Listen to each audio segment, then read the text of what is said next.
नमस्कार, स्वागत है आप सबका हमारे खास कार्यक्रम देश देशांतर में। मैं हूं कवीन सचान। कोरोना काल में अब गृह मंत्रालय की ओर से अनलॉक 5 के दिशा निर्देशों के तहत राज्यों पर यह छोड़ा गया है कि वो स्कूल और कॉलेज को खोल सकते हैं। साथ ये भी कहा गया है कि राज्य सरकारें वहां की लोकल स्थितियों को मद्देनजर रखते हुए ये फैसला ले सकती हैं और स्कूल प्रबंधन के साथ मिलकर स्कूल खोलने या स्कूल ना खोलने के फैसले को आप अमल में ला सकते हैं। और स्कूल प्रशासन के लिए, मैनेजमेंट के लिए साफ तौर पर ये दिशा निर्देश जारी किए गए हैं गृह मंत्रालय की ओर से कि वो पेरेंट्स की सहमति के बाद ही बच्चों को स्कूल में बुला सकते हैं या उन्हें शिक्षा के जो क्लासरूम का मॉडल है उसे वो अपना सकते हैं। लेकिन इसके साथ साथ ऑनलाइन मॉडल को भी जारी रखा जाए और उससे प्रोत्साहित किया जाए। लेकिन इस बीच कई राज्यों से इस तरह की खबरें आई कि वहां पर स्कूल्स ने अभिभावकों को यह कहा है कि वो कंपलसरी है स्कूल खोलना और इसीलिए आप बच्चों को स्कूल भेजें। इसीलिए आज हम इस कार्यक्रम के जरिए ये समझने की कोशिश करेंगे कि असल में क्या दिक्कतें आ रही हैं अभिभावकों के सामने और स्कूल खोलने के फैसले का जो दिशा निर्देश है उसकी बारीक लाइन क्या है और निर्देश असल में है क्या और स्कूल किस तरीके से उसे लागू करने के लिए आगे बढ़ रहे हैं।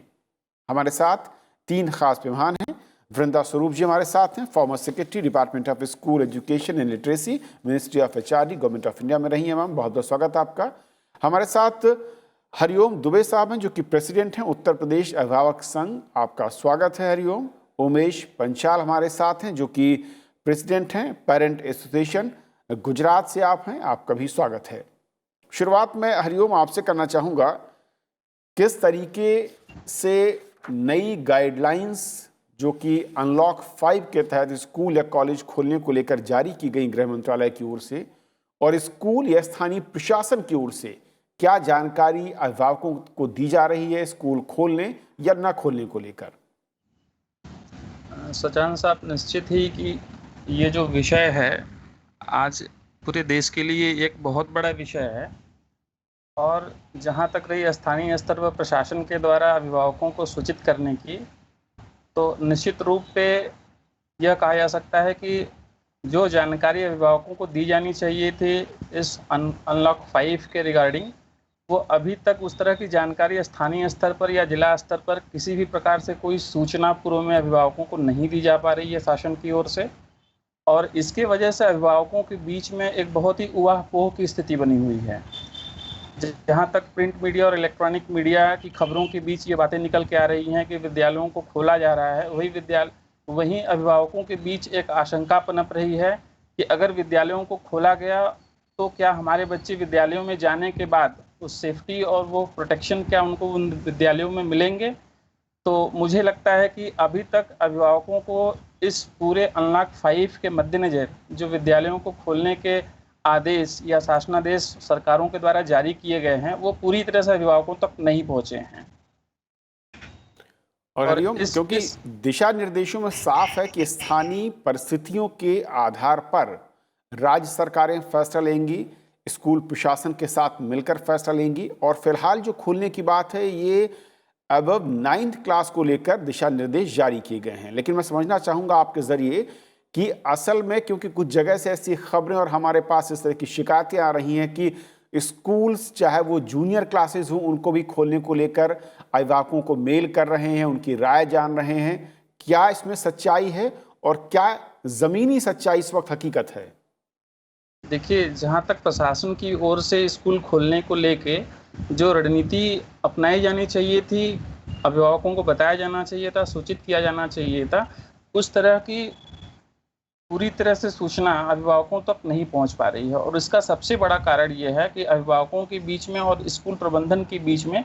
पिछले 4-5 महीने के दौरान एक गैप क्रिएट हो चुका है और उस गैप को भरने के लिए अभी विद्यालय प्रबंधन की ओर से किसी भी प्रकार की कोई पहल नहीं की गई। और जहाँ तक शासन स्तर पर या जिला स्तरीय प्रशासनिक अधिकारियों की बात है, उनकी तरफ से प्रिंट मीडिया में या स्थानीय स्तर पर कोई ऐसी कोई ठोस रणनीति नहीं अपनाई गई है जिससे हम अभिभावकों को ये पता चल सके। और जहाँ तक ज़मीनी लेवल की बात है, तो ज़मीनी हकीकत यही है कि निजी विद्यालयों के द्वारा केवल फीस के संबंध में सूचनाएं दी गई। उन्हें कदापि ये नहीं बताया गया, इन्हें अवगत नहीं कराया गया कि सरकार के जो दिशा निर्देश हैं उस दिशा निर्देशों में 9 से 12 तक के ही कक्षाओं को खोलने की बात कही गई है। स्थानीय स्तर पर अलग अलग जिलों में जो स्थिति सामने उभर के आ रही है, पूर्वांचल की स्थिति ये है, उत्तर प्रदेश में पूर्वांचल में 17-18 जिले आते हैं। वहाँ की स्थिति ये है कि जिला प्रशासन के द्वारा अभिभावकों को सूचित करने के लिए कि आपके विद्यालय 9 से और 12वीं तक के क्लासेस ही खुले हुए हैं, ये सूचनाएं देने के बावजूद विद्यालय प्रबंधन की तरफ से लगातार पूरे स्कूल को खोले जाने की बात हो रही है। और विद्यालयों के द्वारा अभी तक ये भी नहीं क्लियर किया गया है कि विद्यालय खुलने के बाद उन बच्चों को कैसे स्कूलों में लाया जाएगा, उनके बैठने की क्या व्यवस्थाएं होंगी, sanitization, hand wash, mask wearing की क्या व्यवस्थाएं होंगी। इसको लेके पूरी तरह से स्थानीय प्रशासन जो है और जो निजी विद्यालय हैं वो पूरी तरह से मौन है। तो ऐसी स्थिति में हमें लगता है कि निश्चय ही एक कल्याणकारी राज्य के लिए बहुत ही अच्छा है कि कल्याणकारी राज्य में निश्चय ही विद्यालय को खोलने की जो संवेदनशीलता राज्यों ने दिखाई है वो निश्चित ही स्वागत योग्य है। जी। लेकिन हमें ये देखना होगा कि क्या विद्यालयों को खोलने के पूर्व जो हमारे समक्ष एक चुनौतियां सामने हैं, उन चुनौतियों से मुकाबला करने के लिए हमारे निजी विद्यालय क्या सक्षम हैं। हम अभिभावकों की तरफ से कहीं न कहीं ये बातें लगातार रखी जा रही हैं सोशल मीडिया पे, प्रिंट मीडिया के माध्यम से लगातार हम अभिभावकों के द्वारा ये आवाज़ उठाई जा रही है कि विद्यालयों को खोलने के पूर्व में निश्चित तौर पे एक ठोस ज़मीनी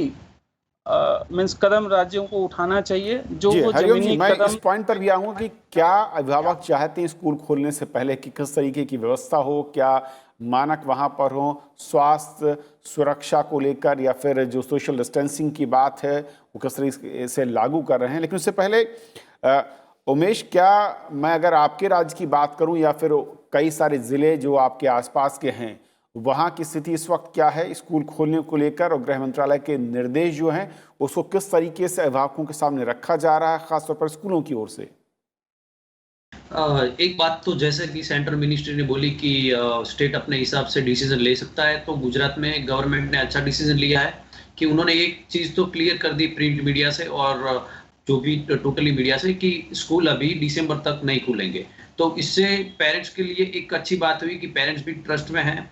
कि स्कूल अभी नहीं खुलेंगे। पर जो स्टेट के जो जिले हैं सभी में अलग-अलग सिचुएशन है और हमने एक पेरेंट्स एसोसिएशन की तरह एक रिस्पॉन्सिबिलिटी लेते हुए हमने एक सर्वे करवाया। तो सर्वे के अंदर आज भी जहाँ भी बहुत ही लो केस है, वहीं भी पेरेंट्स आज स्कूल स्टार्ट करने के लिए डर रहे हैं, वो मना कर रहे हैं। वो उनको एक प्रॉब्लम है कि अगर मेरा बच्चा वहाँ पे गया इन्फेक्टेड हो गया तो उसके सेहत के साथ क्या होगा। तो एक आज गवर्नमेंट के साथ जैसे एसोसिएशन है और पेरेंट्स को ट्रस्ट में लेके भी गवर्नमेंट को एक डिसीजन लेना चाहिए। एक मिनिस्ट्री ने डिक्लेयर कर दिया वो बात तो ठीक है, पर उसके साथ जो बच्चे पढ़ रहे हैं उनके पेरेंट्स को भी ट्रस्ट में लेना चाहिए कि वो क्या कहना चाहते हैं। गुजरात के अंदर गवर्नमेंट ने एक चीज डिक्लेयर की कि 30% जो कोर्स है उसको कट कर दिया, पर उसके साथ अगर समझो कि कोरोना आगे क्या सिचुएशन होती है तो एक तैयारी गवर्नमेंट की होनी है कि किस तरह से हमें स्कूल खोलना है। तो उसके लिए अभी गवर्नमेंट ने कोई तैयारी नहीं की है और बहुत ही ये सीरियस टॉपिक है। इसका कारण ये है कि अगर दिसंबर के बाद पहले हफ्ते में खोल दिया और किसी भी पेरेंट्स को ट्रस्ट में ना लिया तो पेरेंट्स नहीं भेजेंगे तो भी एक बड़ी मुश्किल हो सकती है। तो हमारा कहने का मतलब एक ही है कि गवर्नमेंट जो डिक्लेरेशन कर रही है वो अच्छा कर रही है, पर कहीं ना कहीं पेरेंट्स को भी ट्रस्ट में लेना चाहिए, उनके साथ कम्युनिकेशन करना चाहिए। कितने सारे पेरेंट्स एसोसिएशन है, हमारा जैसा पेरेंट्स एसोसिएशन पूरे गुजरात में फाइट कर रहा है, तो उनको भी ट्रस्ट में लेके बातचीत करनी चाहिए, एक कम्युनिकेशन और संवाद करना चाहिए कि आपके यहाँ पे क्या सिचुएशन है। मैं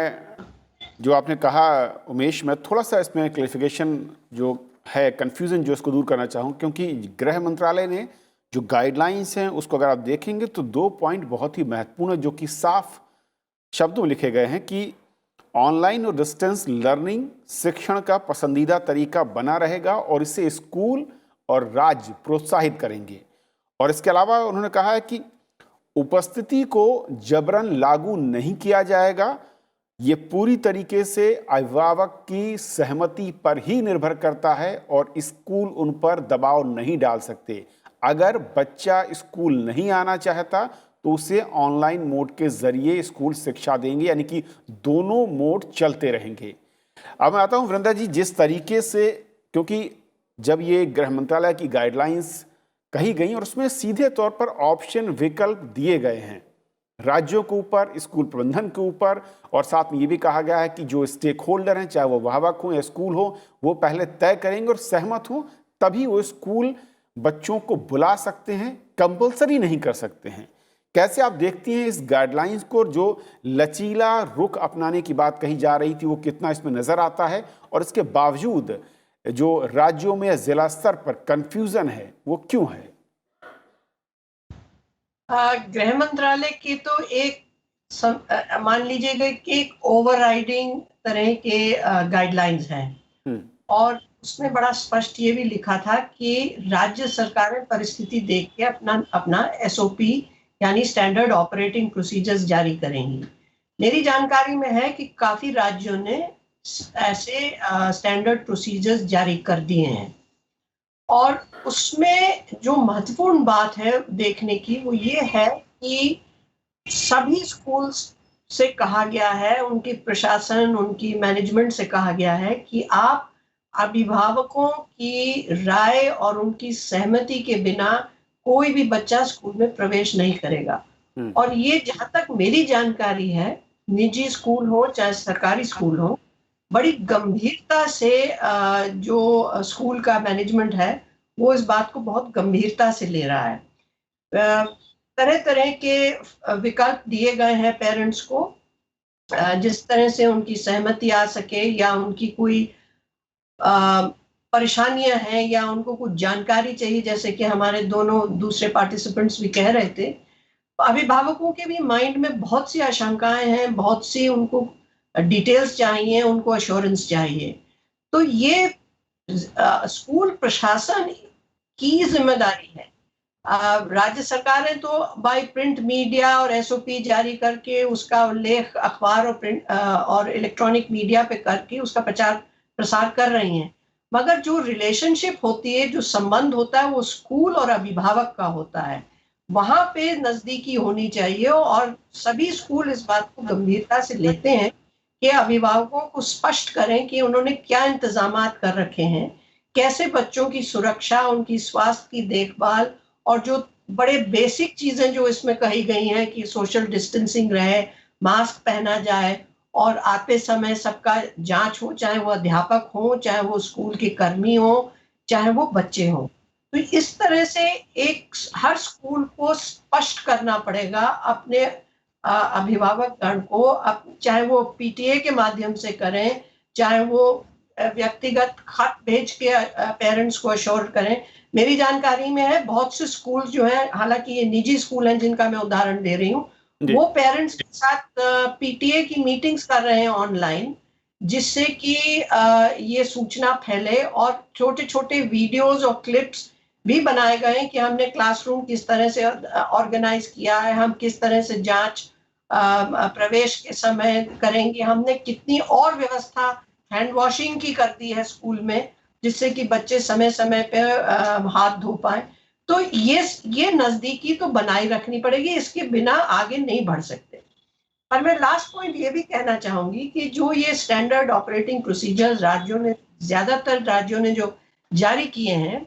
इनमें अभी कक्षा 9 से ऊपर के बच्चों को भी स्कूल में रेगुलरली आने की एक प्रबंधन किया गया है जी। ये है भी ठीक, क्योंकि बड़े बच्चों में आप जो सोशल डिस्टेंसिंग, मास्क पहनने का जो एक अनुशासन चाहते हैं, वो ज्यादा संभव है। दूसरा, ये बच्चे बोर्ड के इम्तिहान के बहुत करीब होते हैं, तो उनको सब चिंता रहती है, अभिभावकों को भी चिंता रहती है कि बच्चों की पढ़ाई, उनके क्लैरिफिकेशंस, उनके प्रैक्टिकल्स, ये सब चीजें होती रहे स्कूल में। स्कूलों की तरफ से क्या इंतजाम किए गए हैं, क्या ये अभिभावक को आश्वस्त करने की आवश्यकता है, और इसमें कोई दो राय नहीं है कि सभी स्कूलों को ये करना पड़ेगा। ओके मैम, एक पॉइंट, क्योंकि मैंने इसी मुद्दे को लेकर स्कूल प्रबंधन के साथ एक कार्यक्रम किया और समझने की कोशिश की कि नई एसओपी को लागू करने को लेकर स्कूल कितने तैयार हैं। दो बहुत ही महत्वपूर्ण जो उनके ऑब्जेक्शंस हैं जिसको चाहते हैं कि बदलाव होना चाहिए, मैं रखना चाहूँगा यहाँ पर आपके सामने। पहला उनका कहना है कि जब एसओपीज लागू की गई हैं तो उसमें ये कहा गया है कि वहाँ पर अगर संक्रमण होता है उसकी जिम्मेदारी स्कूल प्रबंधन की होगी, और टेस्टिंग जो टीचर्स की और जो स्टाफ वहाँ पर है उसकी स्कूल प्रबंधन की जिम्मेदारी है। स्कूल इस दोनों बातों को लेकर तैयार नहीं, वो कह रहे हैं कि हम आर्थिक तौर पर इतने मजबूत नहीं है कि हम सोशल डिस्टेंसिंग के थ्रू सब कुछ लागू कर पाएं, और उसके अलावा फिर टेस्टिंग का बोझ, और फिर खतरा इस बात का कि अगर संक्रमण किसी बच्चे को फैलता है तो उसकी जिम्मेदारी हम पर डाली जाएगी। इन दोनों चुनौतियों को कैसे दूर किया जाए? मेरा ख्याल है स्कूल्स भी इसको गंभीरता से तो ले रहे हैं। जहां तक मेरी जानकारी है, जो प्रैक्टिकली जमीन पे देखने को आ रहा है वो ये है कि 9वीं से 12वीं तक के बच्चों को सबको स्कूल्स, सब नहीं आ रहे बच्चे एक ही दिन स्कूल, एक तरह से, क्योंकि उनको क्लासेस में भी सोशल डिस्टेंसिंग करनी है। तो अमूमन समझिए कि स्कूल भी इस तरह की विकल्प व्यवस्था कर रहे हैं कि आधे ही बच्चे आएंगे और आधे बच्चे ऑनलाइन ही रहेंगे। तो एक तरह से, जिसको आप जिक्र पहले भी कर रहे थे, एक ब्लेंडेड लर्निंग लगातार चलती रहेगी और हर क्लास में ब्लेंडेड भी चलेगा और हर सेशन में भी ब्लेंडेड चलेगा, और जो उपस्थित बच्चे हैं स्कूल में वो भी शामिल होंगे। इसकी व्यवस्थाएं स्कूल्स कर रहे हैं क्योंकि ब्लेंडेड लर्निंग खत्म नहीं होगी, ये चलती रहेगी। तो बच्चों की जो बच्चों की संख्या स्कूल में आ रही है वो किसी भी वक्त हाफ से ज्यादा नहीं हो सकती, बल्कि और भी कम है। और दूसरा पॉइंट मैं इस सिलसिले में आपके संज्ञान में लाना चाहूंगी कि बहुत से पेरेंट्स जो आश्वस्त भी हो गए हैं कि स्कूल ने ये सब प्रबंधन किए हैं, इजाजत नहीं दे रहे हैं अभी भी। अभी भी उनकी पहली प्रेफरेंस ये है कि आप इसको ऑनलाइन चलाते रहिए। तो स्कूल्स वो जो अभिभावक का कहना है उसको रिस्पेक्ट करते हैं। लास्ट इसमें इम्पोर्टेंट इशू ये है कि बहुत से बच्चे जिसमें EWS की कैटेगरी है, जो बच्चे इनके हाउस होल्ड इतने समर्थ नहीं है कि सभी बच्चे उस घर में डिफरेंट डिवाइस पे ऑनलाइन टीचिंग ले सकें, वहां दिक्कतें आ रही हैं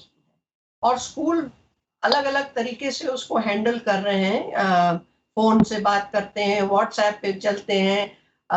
इस तरह से। मगर EWS के बहुत से बच्चे जो बड़ी कक्षाओं में हैं, उनके अभिभावक को विशेष ध्यान देके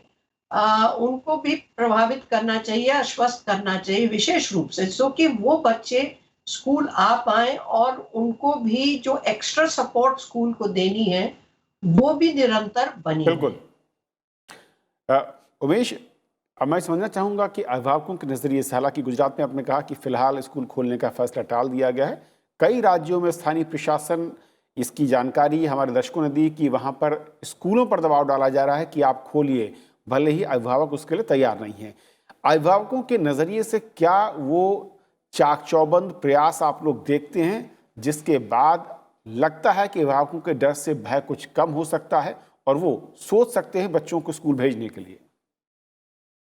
उसके लिए स्कूल की तरफ से एक पॉजिटिविटी मैसेज भी जाना चाहिए कि जैसे कि मैडम ने बोला कि कई स्कूल वीडियोस भी बना रहे हैं कि हमने इस तरह का प्रबंधन किया है, तो सभी स्कूल को एक सेफ्टी मेजर बताते हुए पेरेंट्स को वीडियोस है, फोटोस है और सब रूल्स रेगुलेशन को कोविड-19 के है वो फॉलो होंगे स्ट्रिक्टली। क्योंकि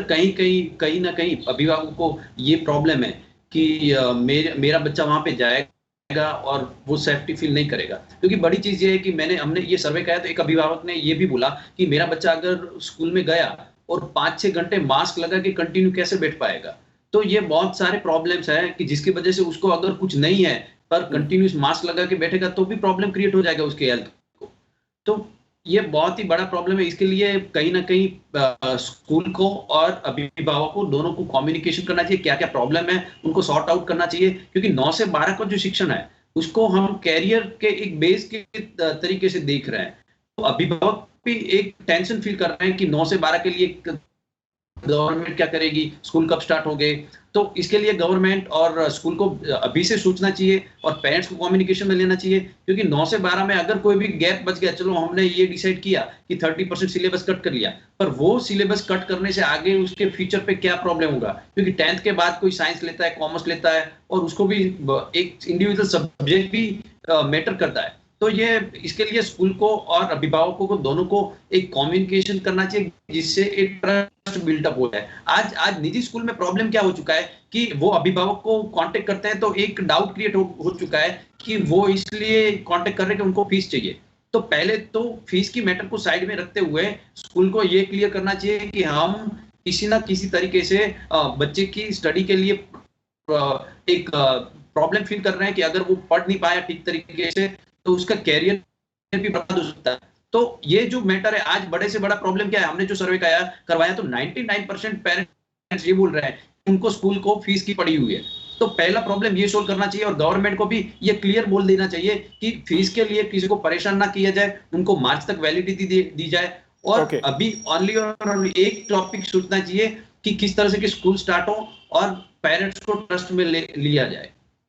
हरिओम, क्या ऐसे उपाय या फिर मैं कहूं कि ज़रूरी एहतियाती कदम है जो आपको लगता है कि स्कूल अगर इंश्योर करते हैं तो उसके बाद पेरेंट्स उनके साथ खड़े होकर स्कूल रीओपन करने का जो एक विकल्प दिया गया है उसकी तरफ बढ़ सकते हैं? जैसा कि वृंदा मैम ने अभी कहा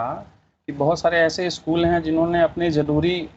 इंतजामात कर रखे हुए हैं, लेकिन उसके बाद भी बहुत सारे पेरेंट्स ऐसे हैं जो अपने बच्चों को स्कूल नहीं भेजना चाहते हैं। उसके पीछे वजह, सबसे बड़ी वजह यही है कि कहीं न कहीं उन पेरेंट्स के बीच में एक ऐसा भय का माहौल है जो अभी तक उस भय से वो बाहर नहीं आ पा रहे हैं। और मुझे लगता है कि जब तक जिला प्रशासन, स्कूल के अलावा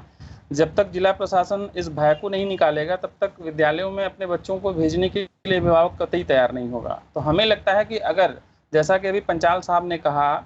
स्कूल फीस का जो इश्यूज़ है अगर उसको एक तरफ रख दिया जाए तो हमें लगता है कि एकेडमिक परफॉर्मेंस से भी ज़्यादा ज़रूरी है life safety. So one of the most important concern for the parents is that the life safety is more important than their academic performance. तो अगर ऐसा कुछ स्कूल प्रबंधन करे जिला प्रशासन के साथ मिलकर, जैसे अभी SOPs में, जैसा कि मैम ने अभी बताया, मिनिस्ट्री की तरफ से एक SOPs अलग अलग राज्यों को बनाने के लिए कहा गया है। तो वन ऑफ द SOPs जिसमें यूपी गवर्नमेंट ने कहा है कि अगर विद्यालय में पढ़ने के दौरान अगर किसी बच्चे को अगर कोई सर्दी, खांसी या बुखार होता है तो उसे प्राइमरी ट्रीटमेंट के बाद उसे घर भेज दिया जाएगा। हम अभिभावक की तरफ से ये जानना चाहते हैं कि what will be the primary treatment. क्या विद्यालयों के पास ऐसी कोई student health support quick response team है जो उस समय उसके प्राइमरी ट्रीटमेंट के दौरान अवेलेबल रहेगी? और दूसरी बात यह कि अगर कोई बच्चा अगर ऐसे कंडीशन में पाया जाता है तो क्या उसको घर भेजना या उसको घर पे पहुंचा देना क्या एक प्रॉपर सोल्यूशन होगा? हमें ये देखना पड़ेगा, हमें ये मॉनिटर करना पड़ेगा कि उस बच्चे को अगर कोई इन्फेक्शन हुआ है तो बाकी बच्चों तक वो इन्फेक्शन न स्प्रेड आउट हो पाए। इसके लिए वो विद्यालय क्या हम अभिभावकों को इंश्योर कर पा रहे हैं? उसके अलावा हमें लगता है अभिभावकों की तरफ से कि अगर जिला स्तरीय कोई ऐसी कमेटी गठित की जाए जिसमें हमारे जिले के आला अधिकारी, जैसे जिला अधिकारी साहब हों उस कमेटी में, उसके अलावा जो मुख्य चिकित्सा अधिकारी हों, उसके अलावा जिला विद्यालय निरीक्षक हों, उसके अलावा हमारे जो प्राइवेट स्कूल्स हैं या जो गवर्नमेंट बॉडीज़ हैं, इंस्टीट्यूशंस हैं, उनके जो प्राचार्य हैं, प्रिंसिपल्स हैं, और उन जिलों में जो अभिभावक संघ के प्रतिनिधि हैं या अभिभावक हैं, उनकी एक स्तरीय टीम बनाई जाए और उस टीम को सुपरवाइज करने के लिए ये कहा जाए कि क्या लोकल स्तर पे लोकल जो इंस्टीट्यूशंस हैं, स्कूल्स हैं, क्या वो अपने विद्यालयों को रन करने के लिए तैयार हैं? क्या SOPs जो गवर्नमेंट ने निर्धारित की है क्या उसके लिए वो पूरी तरह से तैयार हैं? क्या विद्यालयों में ऐसी स्थिति में बच्चों को भेजा जा सकता है? तो मुझे लगता है कि जो हेल्थ इश्यूज है उसको लेके हम पेरेंट्स को, विद्यालयों को और स्थानीय प्रशासन को इंश्योर करना पड़ेगा कि नहीं, the schools are very friendly actually to combat the issues of COVID-19. तो हमें लगता है कि क्विक रिस्पांस टीम और स्टूडेंट हेल्थ सपोर्ट सिस्टम बनाने की ज़रूरत है। और शायद अगर ये बातें पेरेंट्स तक पहुंचा दी जाए कि हाँ हमारे ज़िले में ये हेल्थ सपोर्ट सिस्टम या student quick response support team है जो उनके किसी भी आपात स्थिति में उनको हेल्प करने के लिए या उनको हॉस्पिटलाइज करने के लिए या कोई प्राइमरी ट्रीटमेंट देने के लिए तैयार हो, तो निश्चित ही ये जो भय का माहौल है अभिभावकों में वो निश्चित ही दूर होगा। अच्छा सुझाव है मेरे ख्याल से वृंदा जी। और इसी तरह के मैं कहूँ कि जो कदम उनके ज़रिए लोकल लेवल पर, ज़मीन पर जब हम उसे उतारेंगे, तभी शायद जो एक डर की आशंका है, डर का जो बादल हैं वो छटेंगे, और जो ट्रस्ट डेफिसिट एक तरीके से नज़र आ रहा है सेफ्टी को लेकर, वो ख़त्म होगा स्कूल के अंदर अभिभावकों का। मेरा ख्याल है इसमें तो कोई दो राय है ही नहीं कि जो स्कूल का प्रशासन है और जो उसके अभिभावक संघ है उनकी बहुत करीबी रिश्ता बने रहना चाहिए। और मेरा ख्याल है इस लॉकडाउन की वजह से और जो ऑनलाइन क्लासेस का सिलसिला शुरू हुआ है, ये एक नज़दीकी और बढ़ी भी है एक तरह से। तो उसी को आगे ले जाते वक्त वे ये होना चाहिए कि जो इंतजाम पूरे करने चाहिए। और ये बिंदु बहुत महत्वपूर्ण है कि अभिभावकों की जो शंकाएं हैं उसको सुनना, उसको सुधारना, उस पे कुछ एक्शन अमल करना, ये सबसे ज्यादा कॉन्फिडेंस बिल्ड करेगा अभिभावकों में, और ये धीरे धीरे बढ़ेगा। ये जो भय का एक कोरोना के प्रति जो एक भय का माहौल है, ये सिर्फ अभिभावकों का ही नहीं है, ये थोड़ा व्यापक है, समाज में है। सिनेमा हॉल खुलते हैं, लोग नहीं जा रहे हैं सिनेमा हॉल, रेस्टोरेंट्स खुल रहे हैं, लोग नहीं जा रहे हैं रेस्टोरेंट। तो ये धीरे धीरे इसका भी कॉन्फिडेंस स्कूल और अभिभावकों को धीरे धीरे इसको बढ़ाना पड़ेगा। शुरुआत भले ही छोटी हो, मगर मेरा ख्याल है सरकार ने एक सिग्नल दिया है कि बड़े बच्चों के लिए कम से कम, जिनकी पढ़ाई का एक बहुत ज्यादा महत्व है, उससे शुरुआत किया जाए। तो मेरा ख्याल है ये धीरे धीरे आगे बढ़ेगा और ये पेरेंट्स की कोऑपरेशन के बिना बढ़ेगा नहीं।